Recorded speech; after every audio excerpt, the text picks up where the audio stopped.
Pakistan T20 world cup میں شرکت کرے گا یا نہیں، فیصلہ جمعے یا پیر تک ہوگا۔ چیئرمین PCB کا وزیر اعظم شہباز شریف سے ملاقات کے بعد پیغام۔ ایکس پر لکھا، احتجاج سے متعلق تمام آپشنز وزیر اعظم کو بتائے۔ وزیر اعظم نے کہا تمام آپشن سامنے رکھ کر معاملہ حل کریں۔ ذرائع کا کہنا ہے پاکستان کا ورلڈ کپ سے دستبرداری، بھارت کے خلاف میچ کھیلنے سے انکار، سیاہ پٹیاں باندھ کر شرکت کرنے کے آپشن زیر غور ہیں۔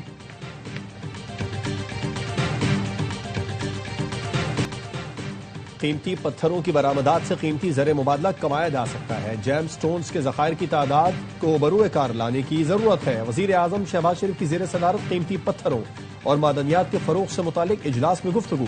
کہا جیم سٹون انڈسٹری میں ویلیو ایڈیشن سے برآمدات میں اضافہ یقینی بنایا جائے۔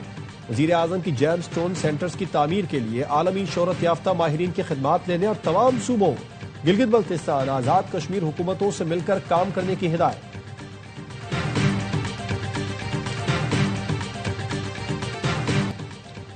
سانحہ گل پلازا کی FIR منظر عام پر آ گئی۔ مقدمہ انسپکٹر نواز علی زرداری کی مدعیت میں درج کیا گیا۔ FIR میں کہا گیا رات 10:30 بجے گل پلازا میں آگ کی اطلاع ملی۔ موقع پر پہنچا تو گل پلازا کے اندر شدید آگ لگی تھی۔ آگ گراؤنڈ فلور پر نیو توکل فلاور شاپ میں لگی تھی جو دیکھتے ہی دیکھتے پورے گل پلازا میں پھیل گئی۔ عمارت کے کئی گیٹ بند تھے، ایمرجنسی اخراج کے راستے نہیں تھے۔ بجلی منقطع ہونے سے لوگوں کو باہر نکلنے میں شدید مشکلات پیش آئی۔ اور ملکہ کوثر مری میں برفباری کا چوتھا سپیل زور و شور سے جاری۔ ایکسپریس وے بند کر کے مزید سیاحوں کو آنے سے روک دیا گیا۔ انتظامیہ ہائی الرٹ، پہلے سے موجود سیاح موسم سے خوب لطف اندوز ہو رہے ہیں۔ سانحہ گل پلازا کے 10 روز بعد سرچ آپریشن مکمل، عمارت سیل کی جا رہی ہے جس کے بعد پلازا کو مسمار کر دیا جائے گا۔ ڈپٹی کمشنر ساؤتھ جاوید نبی کھوسو نے کہا ریسکیو اداروں نے امکان ظاہر کیا ہے کہ اندر مزید کوئی لاش موجود نہیں۔ سانحہ میں 73 اموات کی تصدیق ہوئی، 23 کی شناخت ہو چکی ہے۔ لاپتہ افراد کی فہرست میں 13 نام ایسے ہیں جن کے ورثاء نے DNA سیمپل نہیں دیا۔ اگر وہ سیمپل نہیں دیں گے تو ان کے نام لسٹ سے نکال دیں گے۔ گل پلازا کی بیسمنٹ کے راستوں پر تالے لگے ہوئے پائے گئے۔ ریسکیو ٹیموں نے ویڈیوز اور دیگر شواہد سے اعلیٰ حکام کو آگاہ کر دیا۔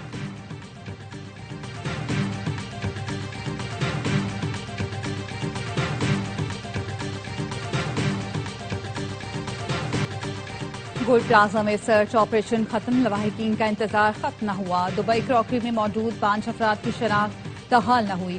دکان مالک محمد حسن نے بتایا بھتیجے کی لاش مل گئی تھی، 2 بھانجے، کوئٹہ سے آیا مہمان اور 2 کام کرنے والوں کی باقیات بھی نہیں ملی۔ چکر لگا لگا کر تھک گیا ہوں، یہ روز کل کا کہہ رہے ہیں۔ وزیر اعلیٰ سے درخواست ہے ہمارے پیاروں کی میتیں دے دیں۔ پولیس سرجن ڈاکٹر سمیہ کا کہنا ہے آگ اتنی خطرناک تھی کہ ملنے والی باقیات سے DNA سیمپل حاصل کرنا انتہائی مشکل مرحلہ ہے۔ شناخت کا عمل کب تک مکمل ہوگا، حتمی طور پر کچھ نہیں کہا جا سکتا۔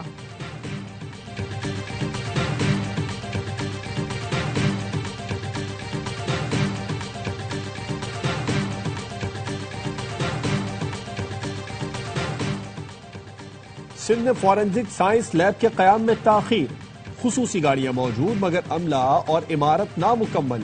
سندھ فورنزک لیب 2020 سے اب تک کیوں نہ بن سکی؟ ARY news Sindh forensic lab کے قیام میں تاخیر پر میٹنگ اور وزٹ کے 17 اکتوبر کے منٹ سامنے لے آیا۔ سندھ فورنزک لیب میں تاخیر پر ہوم سیکرٹری کے کچھ جوابات غیر تسلی بخش تھے۔ منٹس میں بتایا گیا ہے کہ DIG کے مطابق 50 crime scene mobile forensic units ہیں لیکن استعمال نہیں ہو سکے۔ میٹنگ میں انکشاف ہوا سندھ میں کوئی بھی فورنزک ایجوکیشن انسٹیٹیوٹ نہیں ہے، کوالیفائڈ ایکسپرٹس کی بھرتیاں کیسے ہوں گی؟ مانیٹرنگ جج نے ہدایت دی سندھ فورنزک لیب کی عمارت کسی اور مقصد کے لیے استعمال نہیں ہوگی۔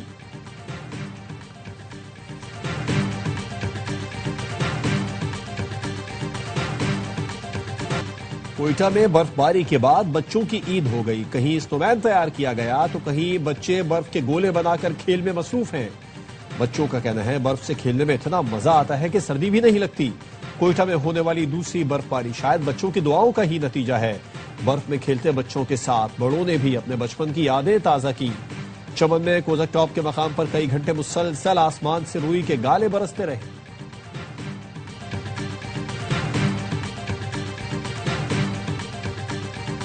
اسٹیٹ بینک کا اگلے 45 دن کے لیے شرح سود برقرار رکھنے کا اعلان۔ گورنر اسٹیٹ بینک جمیل احمد نے شرح سود 10.5% پر برقرار رکھنے کا اعلان کیا۔ انہوں نے کراچی میں پریس بریفنگ کے دوران بتایا کہ شرح سود برقرار رکھنے کی بنیادی وجہ مہنگائی ہے۔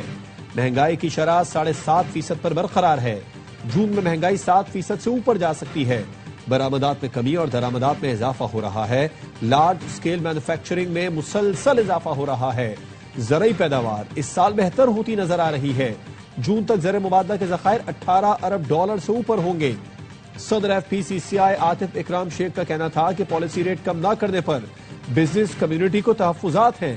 بزنس کمیونٹی نے شرح سود میں 3.5% کمی کا مطالبہ کیا تھا۔ شرح سود کو بلا وجہ ڈبل ڈیجٹ رکھا جا رہا ہے۔ ایکسپورٹ کا ٹارگٹ حاصل کرنا ہے تو شرح سود فوری 7% پر لایا جائے۔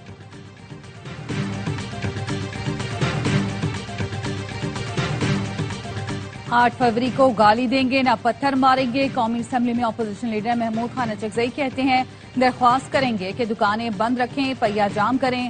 چیئرمین PTI بیرسٹر گوہر نے کہا حکومت نے 8 فروری کی کال واپس لینے کا نہیں کہا۔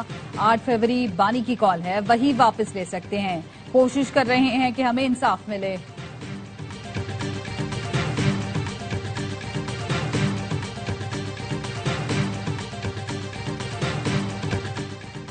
مستقل اور پائیدار امن کے لیے پالیسی بنانا ہوگی۔ منصوبہ ساز تمام سٹیک ہولڈرز کو ساتھ بٹھا کر پالیسی بنائیں۔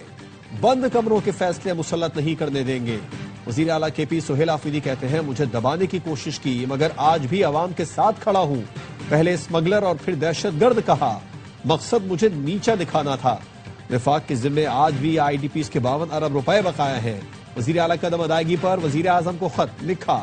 قومی ذمہ وفاقی فنڈز کی عدم ادائیگی مالی بحران کا باعث بن رہی ہے۔ معمول کی ماہانہ NFC منتقلیوں کی روک تھام آئین کی خلاف ورزی ہے۔ وزیر اعلیٰ کا وزیر اعظم سے ذاتی طور پر فوری توجہ دینے کا مطالبہ۔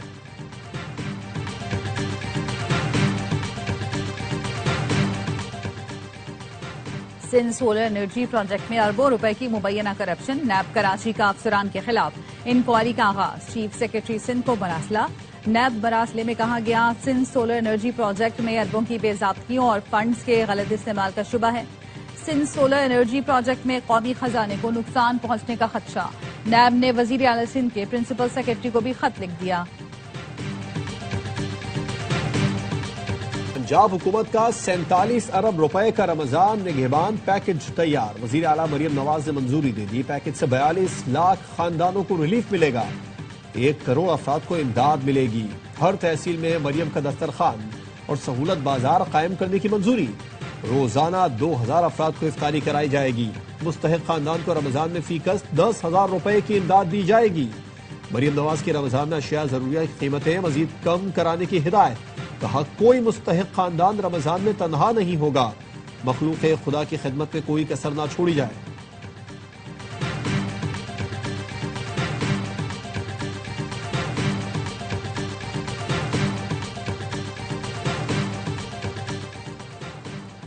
سندھ حکومت نے منہ زور افسروں کو عہدوں سے ہٹانا شروع کر دیا۔ ذرائع کے مطابق گریڈ 20 کے سیکرٹری بلدیات رفیق قریشی، سیکرٹری صحت ریحان بلوچ کو ہٹا دیا گیا۔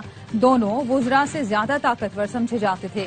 گریڈ 20 کے میونسپل کمشنر افضل زیدی اور سیکرٹری محنت اسد اللہ بڑو کو بھی ہٹایا گیا۔ اسپیشل سیکرٹری بلدیات محمد علی شاہ کو بھی رپورٹ کیا گیا جو 19 گریڈ میں ہو کر گریڈ 20 کی پوسٹ پر تعینات تھے۔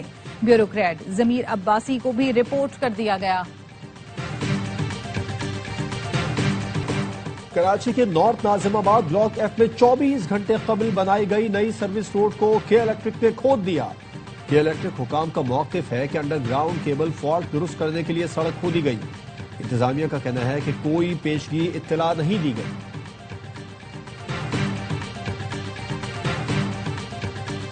گلشن اقمال کراچی میں درخت کس نے کاٹے؟ KMC نے TMC کو ذمہ دار ٹھہرا دیا۔ پولیس نے بتایا درخت کاٹنے والے مزدوروں نے KMC کا لیٹر دکھایا۔ سندھ سالڈ ویسٹ کے سپروائزر کا کہنا ہے KMC کی اجازت کے بغیر TMC کام نہیں کر سکتی۔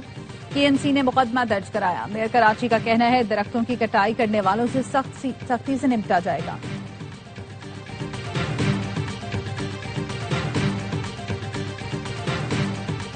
امریکی صدر ٹرمپ کی مداخلت کے بغیر جنگ کا خاتمہ ممکن نہ تھا۔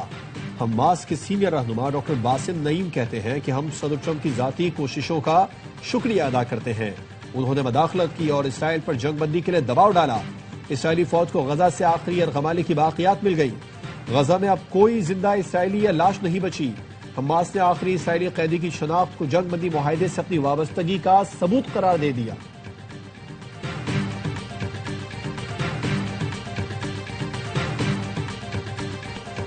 سعودی عرب اور یو اے ای کے تعلقات میں یمن رکاوٹ نہیں۔ سعودی وزیر خارجہ فیصل بن فرحان کا کہنا ہے دونوں ملکوں کے اسٹریٹجک روابط انتہائی اہم اور پورے خطے کے مفاد میں ہیں۔ یمن کے معاملے پر کچھ اختلافات موجود ہیں مگر یہ گہرے اور برادرانہ تعلقات کی مضبوطی میں رکاوٹ نہیں۔ خطے میں پائیدار امن اور ترقی کے لیے مل کر کام کرنے کا عزم برقرار ہے۔